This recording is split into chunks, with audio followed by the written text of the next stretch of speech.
Pour participer à notre magazine Libre Antenne, contactez Géraldine au 03 85 75 33 33.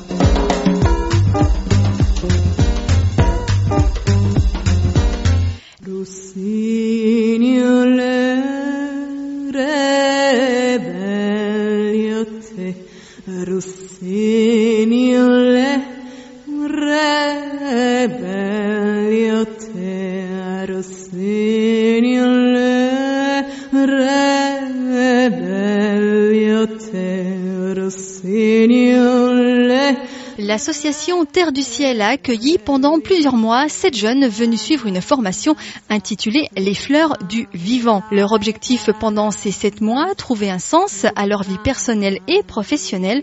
J'ai le plaisir de recevoir aujourd'hui dans les studios Aude, Soline et Charlie, ainsi que Alain Chevillat, le fondateur de Terre du Ciel. Monsieur Chevillat, bonjour. Bonjour. Cette formation, Les Fleurs du Vivant, c'est une première, je crois, au château de Chardenoux. Oui, c'est la première promotion. Elle a démarré début décembre.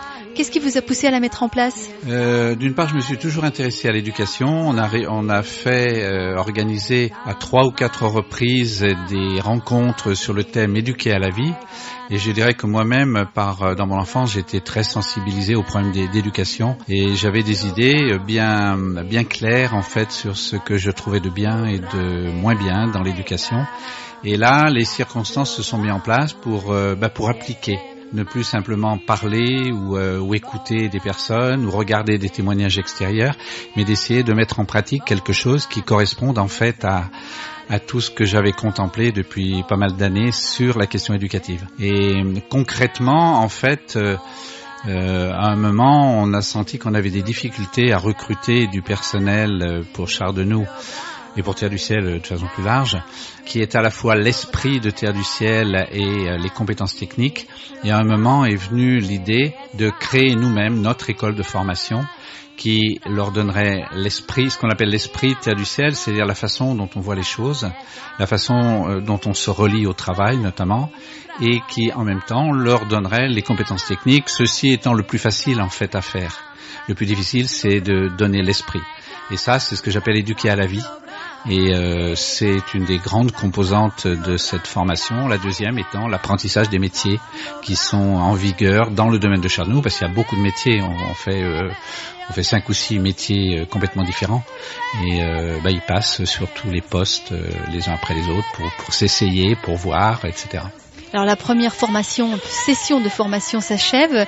Vous, quel bilan vous en tirez ? Moi, on a fait ce matin, comme le groupe des 7 s'est éparpillé ce matin après le petit déjeuner. Il y en a qui sont partis sur d'autres sites. Mon bilan, je l'ai fait en 2 phrases, parce qu'on m'a posé la question, tu te rappelles la première réunion qu'on a eue dans cette salle ? Et j'ai dit oui, j'étais très heureux. Et j'ai ajouté, et aujourd'hui c'est notre dernière matinée tous ensemble, et je suis à nouveau très heureux. Pour moi, c'est totalement positif. Une belle aventure humaine ?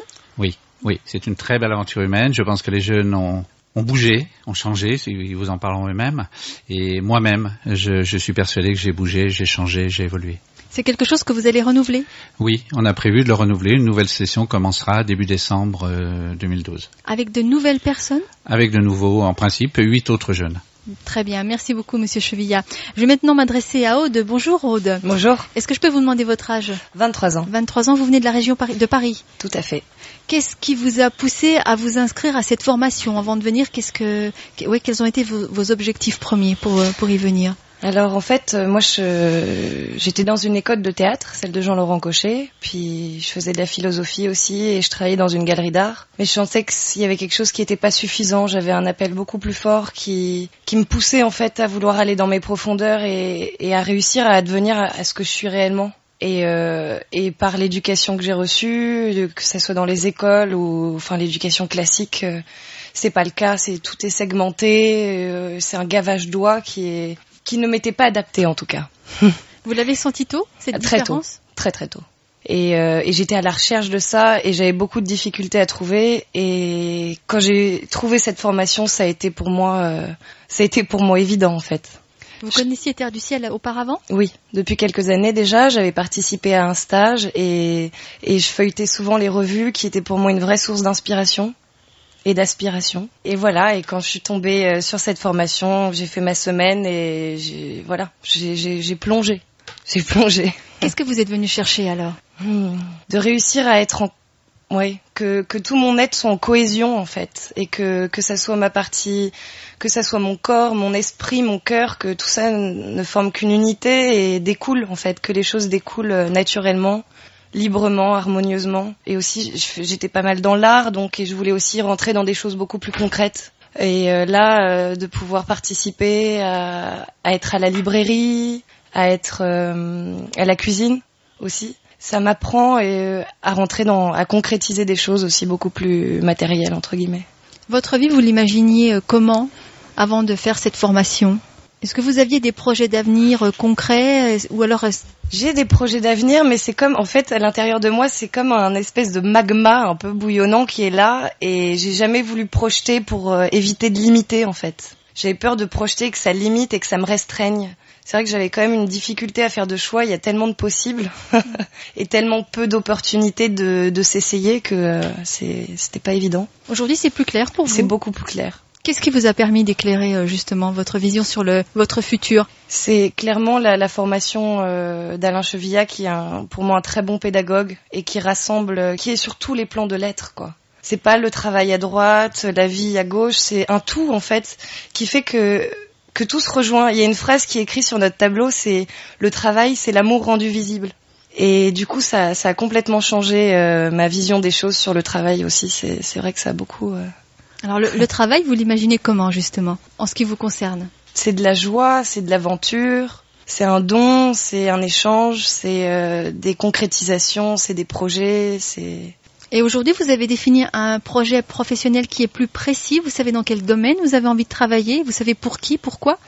Je dois avouer qu'il y a là, à Terre du Ciel, il y a une palette tellement riche que pour l'instant, je fais déjà bien ce que j'ai à faire et je pense que ça viendra naturellement en fait. Très bien, merci beaucoup. On reparlera tout à l'heure, Aude. À vos côtés, Soline, bonjour. Vous venez d'où vous, Soline, et quel âge avez-vous? Bonjour, moi je viens de Bretagne, j'ai 21 ans. Et Terre du Ciel, comment est-ce que vous avez connu? C'est dans la brochure en fait. J'étais allée à 2 forums, donc je recevais la brochure et la petite anecdote, c'est donc que j'ai trouvé la brochure ouverte à la page de la formation sur mon palier, déposée par ma maman gentiment. Et donc immédiatement j'ai su que c'était ça que je voulais faire parce que c'était ça que je cherchais en fait. Vous n'aviez pas de projet professionnel et personnel bien défini avant d'arriver à Bruaille?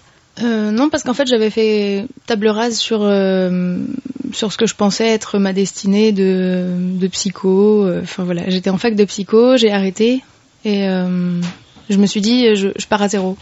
Et ça a été le point de départ alors, cette formation? C'est un nouveau point de départ?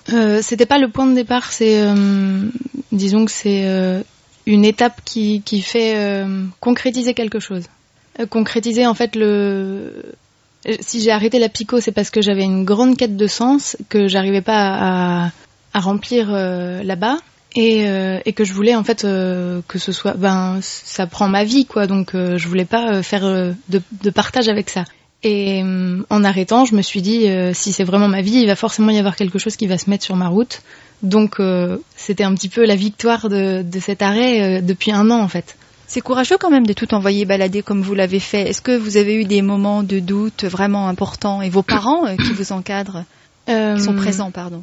Je dois dire que j'ai beaucoup de chance parce que c'est vrai que mes parents m'ont beaucoup soutenue, même si je sais que ma maman comprend mieux ce que je fais que mon père, mais il me soutient beaucoup aussi.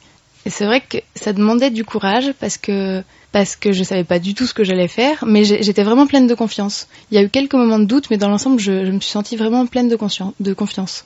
Alors, qu'est-ce que vous avez fait concrètement à Chardenoux? Expliquez-nous comment ça se passe cette formation. Qu'est-ce que vous y faites? Qu'est-ce que vous y apprenez?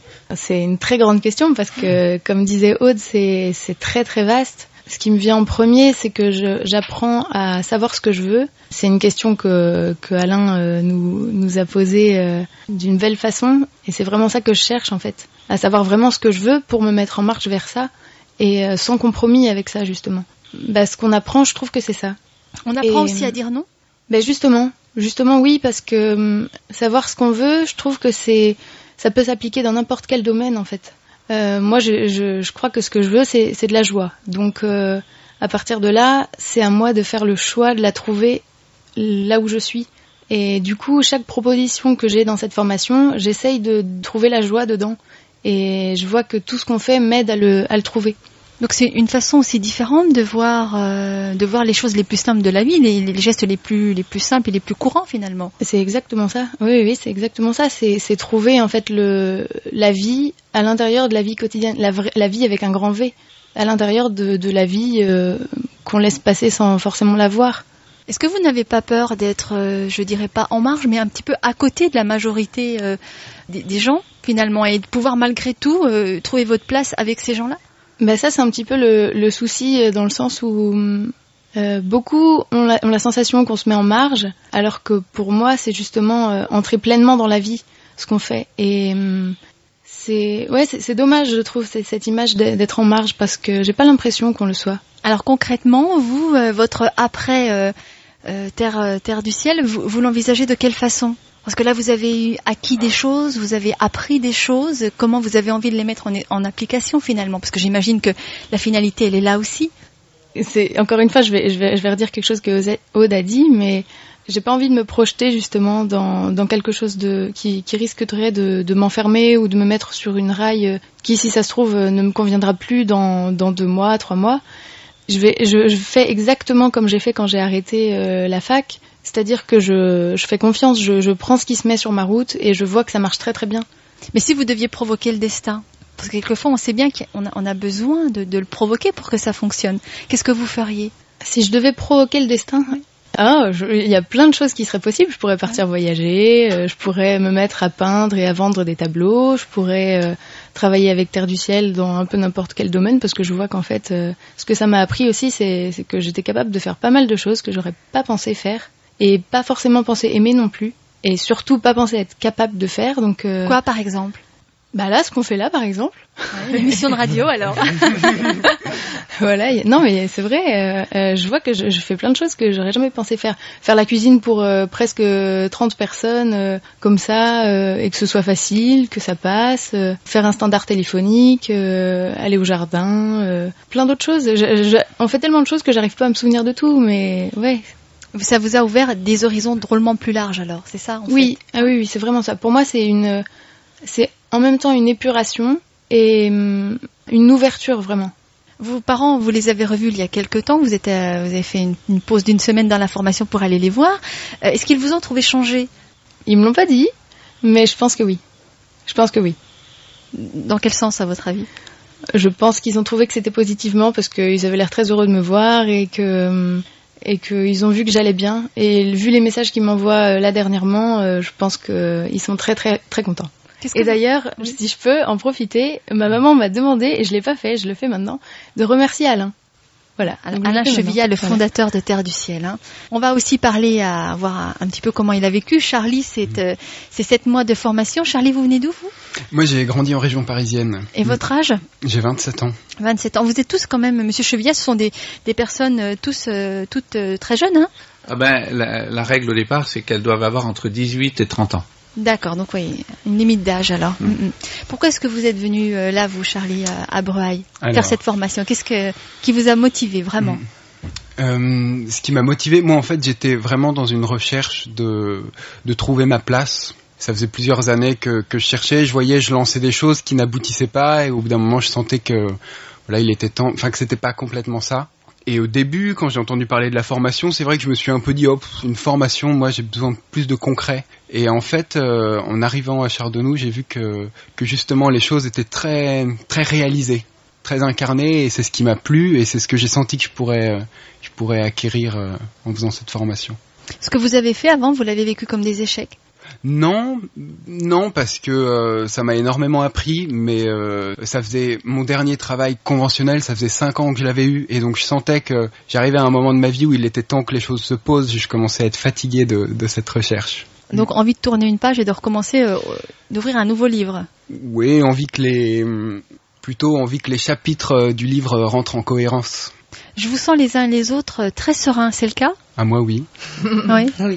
Vous étiez comme ça à votre arrivée, ou vous étiez plus agité, plus tendu en tout cas? Moi, à mon arrivée à Chardonnou, je me suis tout de suite senti très bien, et c'est pour ça que j'ai décidé de faire la formation aussi, mais avant d'y arriver, j'étais dans une période où j'étais pas serein, non. concrètement une journée type? Comment ça se passe? Dites-nous un petit peu ce que vous y avez fait. Le matin, souvent, on se retrouve à 7h pour faire un peu de travail corporel et chanter ensemble. Ensuite, il y a le petit déjeuner, puis à 9h, pendant toute la première partie de l'année, Alain, il nous proposait un cours de, un peu, on pourrait dire, d'approche de la vie, quoi, de philosophie générale, justement ce dont on parlait sur le travail, le travail, on a vu tout ça, il y a des choses techniques à savoir quand on effectue quelque chose, mais il y a surtout l'attitude qu'on a, l'intention, qu'est-ce qu'on cherche finalement quand on travaille, et donc on a plus réfléchi autour de cette question-là. Enfin, pour moi, j'ai l'impression que c'est cette réflexion qui a été dominante et qui m'a le plus apporté. Alors justement, qu'est-ce que vous avez compris? Aude et Soline en ont un peu parlé, mais ce que j'en ai compris, c'est d'être bien dans mon travail. Et pour ça, je vois que je suis bien dans mon travail quand je me donne dans mon travail. Et quand je le fais vraiment avec le cœur. Est-ce que vous pensez qu'on peut faire n'importe quel travail correctement avec le cœur? Je pense qu'on peut en théorie, mais qu'en pratique, c'est très difficile. Et que du coup, ça s'apprend aussi, en fait. C'est ça, par exemple, je pensais à ça quand j'entendais les filles parler. Moi, une chose nouvelle, pour moi, ça a été le ménage. Parce qu'il y a, à Terre du Ciel, il y a 2 stages par semaine. Donc, un stage en semaine, un stage le week-end. Donc, il y a quand même un roulement. Il y a les chambres à nettoyer 2 fois par semaine, etc. Et le ménage, ça n'a jamais été trop mon truc, hein. Et en même temps, là, j'ai vraiment découvert que j'étais content de le faire pour les stagiaires qui venaient, content de leur laisser une chambre propre, content de me dire qu'ils allaient être bien en arrivant. Et du coup, ça se faisait tout seul. Je le faisais dans cet élan-là, avec les autres. Et maintenant, faire le ménage, ouais, je peux faire du ménage avec plaisir. Avant, j'aurais jamais cru ça. Qu'est-ce qui fait qu'on arrive à concevoir ce genre de corvée, entre guillemets, de façon plaisante? Parce que c'est vrai que la motivation, qu'est-ce qui vous... Mais c'est de pas oublier pourquoi on le fait. La finalité. Et alors, oui, mais c'est le pourquoi et c'est aussi le comment je le fais, du coup. Enfin, le comment je le fais est lié au pourquoi. Parce que ça m'est arrivé des fois, hein, forcément, de le faire en étant un peu dans « oh là là, je préférais faire autre chose ». Mais du coup, ce qui est intéressant, c'est de voir que dans cette situation, je suis pas pleinement là et c'est moi qui suis insatisfait. Et qu'en même temps, j'ai pas le choix. Dans la vie, souvent, il n'y a pas le choix. Les choses doivent être faites. Et alors, est-ce que je résiste et je lutte contre ça parce que je veux pas de ça? Ou est-ce qu'au contraire, je l'accepte et je vais avec le mouvement et je fais ce qu'il y a à faire? Et en fait, après, je me sens bien, je me sens le cœur léger. Et je sens que ce que j'ai fait était juste. On a aussi vu pas mal ça, pour moi c'était important. J'ai plus la phrase exacte qui me revient, mais quelque part c'est le fait de pas pouvoir échapper à certaines choses. Et moi je vois que ça m'a vraiment aidé dans mon chemin personnel quelque part de prendre les choses à bras le corps, de prendre ses responsabilités et aussi d'aller jusqu'au bout des choses. J'ai l'impression que la formation elle m'apprend vraiment une rigueur qui me permet de pas être dans la fuite parfois, en fait j'ai l'impression de grandir, de devenir plus adulte, de devenir plus responsable, de devenir... C'est ce que vous aurez appris sur vous? Oui, c'est une des choses qui s'est développée, oui. Je pense. D'autres choses importantes que vous avez finalement appris sur votre personnalité que vous pensiez ignorer? Comme ça, là, ça me vient pas, mais... J'imagine, oui, qu'on en ressort quand même grandi, même si c'est très personnel la question que je vous pose et je m'en excuse. Mais par exemple, vous demandiez par rapport au fait qu'on était serein. Moi, je me sens très serein et je me sens très serein pour l'avenir aussi. Et j'ai l'impression que ça m'a donné beaucoup confiance, cette formation. Donc souvent, quand on termine quelque chose, il y a toujours un peu de tristesse, de nostalgie, voire même d'angoisse sur ce qui arrive derrière. Vous êtes dans quel état d'esprit aujourd'hui? C'est drôle parce que, comme on disait ce matin, on a eu notre dernier petit déjeuner et en fait, j'avais pas réalisé jusque-là. Et après coup, j'ai eu une bonne nostalgie, surtout que j'ai fait le ménage de notre cuisine, etc. Et j'avais un peu la larme à l'œil. Et en me disant, parce que ce qui a été très beau aussi dans cette formation, c'est que notre groupe, j'ai réalisé ces derniers temps à quel point c'était un soutien pour moi aussi parce que c'est une expérience intense. Et entre nous, il y a eu quand même beaucoup de complicité, beaucoup de relations sincères. Et voilà. Et mes amis, ils ont été un grand soutien pour moi. Et en fait, c'est ça qui me fait ce matin, qui me mettait le plus la larme à l'œil, de me dire... il y aura un petit vide derrière. Voilà. Forcément. De dire, il faut... Et c'est drôle, il y a quelqu'un qui m'a dit une très belle phrase, qui m'a dit, quand on parlait de ça, que les amis étaient toujours là dans le cœur, si on savait les recontacter. Et c'est vrai que du coup, je travaille un peu là-dessus. C'est une réflexion future, donc pour le après Chardenoux, alors. Vous nous l'avez dit, Charlie, donc des cours théoriques un peu le matin, des cours aussi pratiques. Vous avez donc appris la cuisine, le ménage. Vous avez fait quoi d'autre alors? Du jardinage? Non, mais je me suis pas mal occupé des inscriptions et du standard téléphonique. Et donc c'était très intéressant aussi parce que c'est un travail qui demande une grande concentration et une bonne endurance d'une certaine façon. Parce qu'en fait, chaque erreur sur un logiciel informatique a des conséquences et qui se répercutent. C'est vraiment un maillon de la chaîne où il y a des répercussions et donc il faut être très vigilant à ce qu'on fait. Et voilà, du coup, c'est un travail qui pour moi me faisait approfondir ça et c'était très intéressant. Ouais. Qu'est-ce qui aurait été finalement le plus dur les uns et les autres pendant cette formation? S'il y a une tâche qui vous aura été plus difficile à accomplir, Aude? Le ménage. Alors vous ne ferez pas carrière là-dedans alors. Mais je commence à apprécier ça parce que en réalité, c'est un moment où on est avec soi-même et où ça peut devenir agréable, vraiment. Je découvre ça, oui. Mm-hmm. Pour vous, Céline, qu'est-ce qui est le plus dur? Je suis en train de réfléchir. Je vais pas répondre le ménage, même si c'est vrai que des fois c'est quand même le plus dur parce qu'en fait il y a quand même tout un monde associé à ça, de la corvée, et je me suis surtout rendu compte à quel point on est conditionné par cette façon de voir, parce qu'en fait c'est pas du tout une corvée des fois, c'est une épuration de quelque chose et c'est une épuration de soi en même temps quoi. Mais c'est vrai que il y a tellement de concepts désagréables associés à ça que tout de suite ça me vient aussi. Mais j'ai eu tellement de moments agréables quand j'ai fait le ménage. En fait, il y a des fois où je passais l'aspirateur et je m'observais, j'avais le smile, je souriais à fond. Et en fait, c'était parce que je voyais vraiment ce que je faisais, je me sentais efficace. Sinon, qu'est-ce qui a été le plus dur à faire? Là, en ce moment, je suis en train de préparer pour un nouveau lieu qui va ouvrir là, avec des stages. Et puis, je m'occupe d'être ce qu'on appelle maîtresse de maison. Et donc, du coup, il a fallu que je contacte pour la navette, pour les commandes de nourriture, enfin, voilà, avec d'autres aussi. Mais je vois que c'était pas dur dans le sens désagréable, mais ça m'a demandé beaucoup de constance et de persévérance, ouais. Et en fait, du coup, on pourrait dire que c'était dur, mais en fait, c'est ce qui m'a le plus plu parce que je me suis sentie vraiment dans l'intensité avec ça. Et quelque part, à ma place. Voilà. Merci. Charlie, le plus difficile pour vous? Moi, je crois que c'est ce dont je parlais, les inscriptions sur l'ordinateur. D'accord. Parce que, voilà, de garder la concentration sur plusieurs heures et de garder la vigilance. Mais ça a été intéressant parce que justement, j'ai pu me rendre compte de ce dont j'avais besoin. Et je vois que j'ai une nature où je préfère être actif, où je préfère être dans l'action, et ça me permet d'être plus facilement dans ce que je fais. Vous avez appris beaucoup les uns et les autres sur vous-même, Aude? Ah oui. Vous pensez que vous n'auriez pas réussi toute seule ce chemin-là? J'aurais mis beaucoup plus de temps. Là, il y a quelque chose de radical, quoi. Il y a une transformation qui s'opère dans le fond, surtout. C'est pour ça, c'est lent quelque part aussi, mais parce que ça travaille dans le fond de l'être. Ça change doucement, mais sûrement. Et pour regarder cette transformation qui est en cours, vous pensez qu'il y aura beaucoup de travail encore? Il y en a toujours du travail jusqu'au bout. Mais la prise de conscience a été au domaine de Chardenoux à Brueil, ça s'est fait vraiment là, votre prise de conscience, de vivre différemment, d'avoir des objectifs différents? Je pense que tout le monde a des objectifs différents, donc c'était pas forcément ça. On a tous des objectifs différents.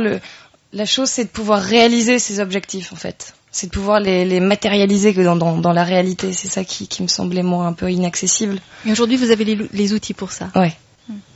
Céline, oui. C'est la même chose pour vous? Je pense en avoir beaucoup découvert, oui. Je pense que je peux en trouver encore beaucoup, qu'on peut m'en apporter encore beaucoup, mais c'est sûr que là, avec les 7 mois qui se sont écoulés, oui, je pense que en concentré, en densité, ouais, c'est là où j'en ai trouvé le plus. Charlie, les outils, vous les avez aussi? Oui, je pense que j'en ai acquis un bon nombre et surtout, en fait, j'ai l'esprit clair maintenant sur ce que je veux. Et donc de là, il y a une détermination et du coup une confiance. Je sais que ça va se mettre en place. Ouais. Demain, qu'est-ce que vous faites? Mais moi, je compte rester à terre du ciel, donc c'est plus facile pour moi. Très bien, écoutez, merci Monsieur Chevillat, vous les avez entendus, vos 3 jeunes en formation là qui viennent de terminer. Ils n'ont pas terminé, ils ont encore deux mois à faire. 2 mois à faire, d'accord. D'accord. Et plus 2 mois, plus au mois de novembre, d'ailleurs 3 mois à faire. Donc ils vont revenir ou ils vont rester? Comment ça se passe? Alors, en fait, c'est la 3e phase. Il y a 3 phases dans la formation. C'est la 3e phase qui a démarré ce matin. Donc, pour la première fois, ils vont être séparés. Jusque-là, ils étaient tous ensemble. Là, ils vont être séparés. Ils vont être sur 4 lieux de stage, puisque vous savez sans doute, on n'est pas que à Chardenoux, on est sur d'autres lieux. Donc, des petites équipes vont être sur 4 lieux. Et là, ils sont mis, je dirais, en situation à la fois d'autonomie et de responsabilité. Ils ont des postes responsables. Par exemple, Soline l'a dit avec 2 autres personnes qui sont parties ce matin. Ils sont tous les 3 responsables de l'ouverture d'un nouveau lieu de stage, ce qui est une très grosse responsabilité parce que Terre du Ciel est connu pour être très très vigilant, très soigneux, on ne se lance pas à l'aventure comme ça, mais ils ont été, je pense, bien préparés. Charlie va être avec Aude responsable d'un autre lieu qui est dans le Doubs, avec une équipe locale. C'est pas tout à fait le même système de fonctionnement, mais donc c'est des postes de responsabilité. Alors ils sont pas largués dans la nature. Moi, je fais la navette en permanence d'un lieu à l'autre. Je suis avec eux, etc. Mais ils sont malgré tout, je dirais, en position de décision. Et je pense que ça, c'était un point très très important. La Soline y a fait allusion. Comme elle est responsable de la création d'un lieu, il y a tout à inventer. L'achat des casseroles, l'achat de la nourriture, les procédures d'inscription, installer un ordinateur où il n'y a pas d'internet, il faut faire venir internet, enfin bon, et tout ça, elle l'a fait tout seule. Moi, je regardais du coin de l'œil, mais je l'ai laissé faire, je l'ai laissé se dépatouiller, et en répondant aux besoins quand il y en avait. Mais je veux dire, c'est une école de responsabilité, c'est une école d'autonomie, et c'est pourquoi on n'est pas toujours collé aux personnes à leur montrer comment il faut faire, faites ceci, faites cela. Non, c'est pas ça. On vise en fait les racines de l'action. On travaille beaucoup plus sur les racines de l'action que sur les modalités de l'action qui doivent venir toutes seules, naturellement et parfaitement quand les racines sont justes. Donc, je dirais l'essentiel du travail qui était fait, je pense que c'est bien ressorti de ce qui a été dit, c'est un travail sur l'intention, sur la motivation, sur les racines. Très bien, écoutez, merci pour ce mot de la fin, merci de nous avoir accordé un peu de votre temps et puis je vous souhaite un bel avenir en tout cas à tous. Merci, au revoir. Merci à vous de nous avoir permis de parler de cette formation. La Libre Antenne, un rendez-vous bi-hebdomadaire sur Radio Bresse.